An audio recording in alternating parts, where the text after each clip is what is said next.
হাতিয়ায় আবারও নদী ভাঙন। চানন্দি ইউনিয়নের করিমবাজার, যেখানে ছিল চায়ের দোকান, ছিল মানুষের ভিড়, ছিল একখণ্ড জীবনের গল্প, আজ সেখানেই শুধু নদীর গর্জন। চায়ের কাপে আর নেই আড্ডা। 5 ওয়াক্ত নামাজের সেই মসজিদ আজ শুধুই স্মৃতি। সব কিছু কেড়ে নিয়েছে আগ্রাসী মেঘনা। নদীগর্ভে বিলীন হচ্ছে কৃষকের শত শত একর ফসলি জমি। জীবনের শেষ সম্বলটুকু হারিয়ে আজ দেশহীন হয়ে পড়ছেন আমাদের কৃষকেরা। এই মেঘনা কিন্তু থেমে নেই। হাতিয়া পেরিয়ে সে এগিয়ে আসছে সুবর্ণচরের দিকেই।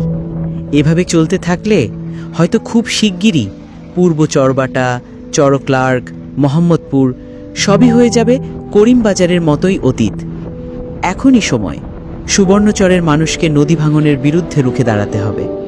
সরকার, প্রশাসন, জনপ্রতিনিধি সবাইকে দায়িত্ব নিতে হবে, নইলে হয়তো আগামী প্রজন্ম শুধু ছবিতে খুঁজবে আমাদের গ্রাম। নদী ভাঙন শুধু ভূমি নয়, কেড়ে নেয় ইতিহাস, স্মৃতি, কৃষক আর ভবিষ্যৎ।